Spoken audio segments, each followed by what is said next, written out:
मानव जीवन की वास्तविकता जो है, आप गौर से सुनिएगा, हो सकता है सब लोग इससे सहमत ना हो।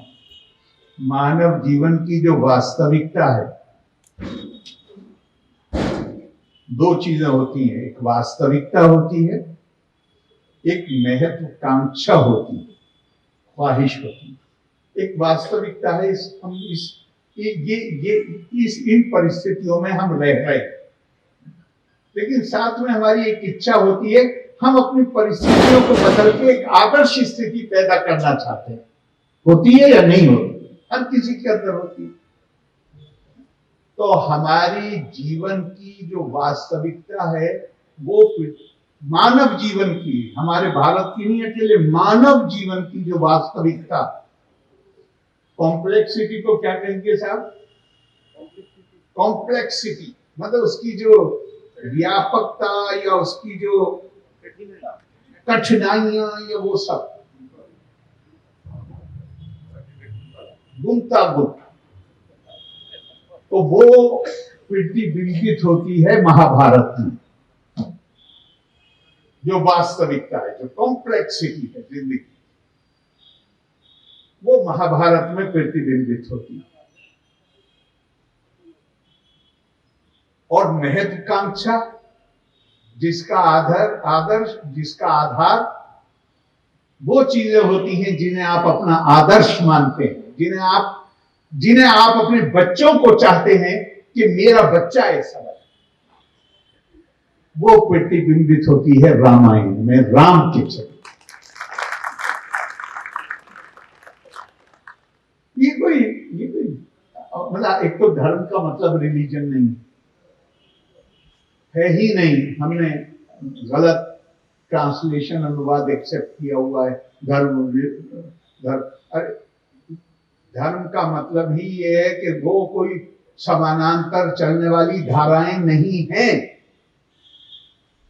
मानिए हम नई चीजें सीखते हैं तो उसका मतलब ये तो नहीं कि हम यहां से हट के यहां गए।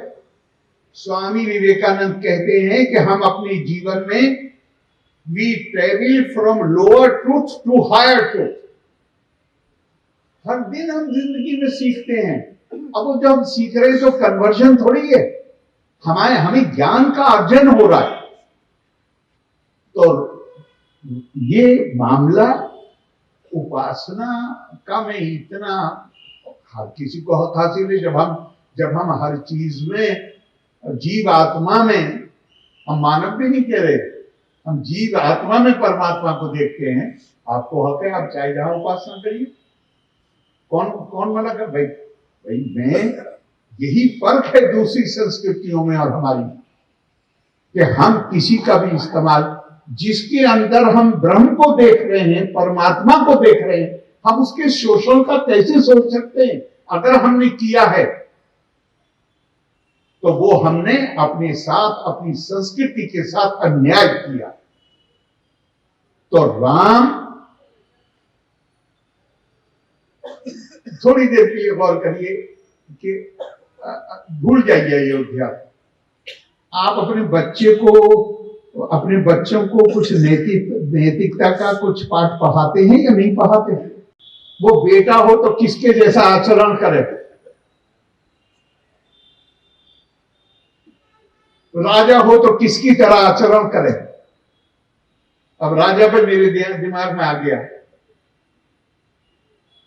क्या बात कहती है जरा।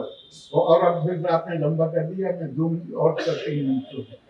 मैं गवर्नर हूं आज, लेकिन राजनीति में रहा हूं सारी जिंदगी। खतरनाक है, मेरे जैसे आदमी को टाइम मत बढ़ाया कीजिए, वरना तो ज्यादा आबादी मत दीजिए।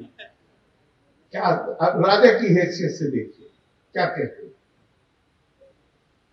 स्नेहम, ये वाल्मीकि रामायण से है। स्नेहम दयाम च सौख्यम च यदि वा जानकी मपी आराधनाए लोकस्य मुंचतो नास्ति मैं व्यथा। बहैसियत राजा के क्या कहते हैं? जो मेरे स्नेह के पात्र हैं, जो मेरी दया के पात्र हैं, जो मेरे सुख का स्रोत हैं, और उन सबको भी छोड़ो जो मुझे प्राणों से भी प्यारी है, जानकी आराधनाए लोक से, जिनकी सेवा भी नहीं कह रहे, वो सार्वजनिक लोक कल्याण के कामों को आराधना कह रहे हैं। जैसे आप मंदिर में जाके करते हैं, इबादत करते हैं, आप उसके लिए वो शब्द प्रयोग कर रहे हैं। कह रहे हैं कि आराधनाए लोकस्य, अपनी प्रजा की आराधना, सेवा भी शब्द प्रयोग नहीं कर रहे। उसके लिए मुझे इन सबको छोड़ना पड़े तो मुझे 1 मिनट की भी हिचक नहीं हो। कैसा राजा चाहेंगे आप, जो अपना सुख देखे,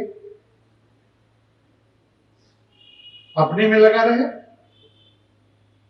हर आदमी वो नहीं हो सकता, लेकिन कम से कम आदर्श के तौर पे भगवान राम की बात तो हो सकती है। ये होने जरूरत नहीं है। इस देश को जरूरत है, हमारी संस्कृति को जरूरत है, हमारी आने वाली नस्लों को जरूरत है कि जहां हम इसका हम यहां पे फूल चढ़ा देने से, आपने यहां मां सरस्वती की मूर्ति रखी, वो तिलक कर देने से और फूल चढ़ा देने से पूजा नहीं होती। ये तो केवल चेतना पैदा होती है, और चेतना अति आवश्यक होती है। इससे केवल चेतना पैदा होती है कि ये मूर्ति किस चीज को चिन्हित कर रही है। ये मूर्ति चिन्हित कर रही है कि मेरी जिम्मेदारी है कि मैं अपना 1 मिनट भी बर्बाद ना करूं। कोई दिन ऐसा ना हो जिस दिन मैं कुछ नया ना सीखूं। कोई दिन ऐसा, इसलिए कि ये तो सागर है। मैं कहता हूं एक एक ग्रंथ को अपने ले लीजिए तो कई कई जन्म लीजिए तो भी उसको पूरी तरह समझ में आने में मुश्किल हो। हम तो प्रयास ही कर सकते हैं, और क्या कर सकते। तो मेरे नजदीक ये जो मैंने पहले कहा, एक है वास्तविकता, रियलिटी समाज, और एक है समाज एक आदर्श स्थिति जो चाहता है। हम भले ही आदर्श तक पहुंचे या ना पहुंचे, लेकिन प्रेरित करने वाला आदर्श तो होना चाहिए। मैं इस पूरी चीज को उस दृष्टि से देखता हूं। ये हमें प्रेरित करने वाला आदर्श है, हमारी जरूरत पूरा करने वाला आदर्श है, हमारी आने वाली नस्लों को सही रास्ता दिखाने वाला आदर्श। और ये हमारी संस्कृति जिसके ऊपर आपने आज का ये रखा है, वो अगर किसी एक व्यक्तित्व में पूरी तरह परिलक्षित होती है तो वो उसमें कोई संदेह नहीं हो सकता कि वो नाम भगवान श्री राम का है। आपने इतनी देर मुझे सुना, मैंने समय जीता दिया, सबसे ज्यादा टाइम दिया। आप सबका बहुत बहुत आप सबका धन्यवाद, बहुत धन्यवाद। लोका समस्ता सुखिनो भवन्तु। जय हिंद।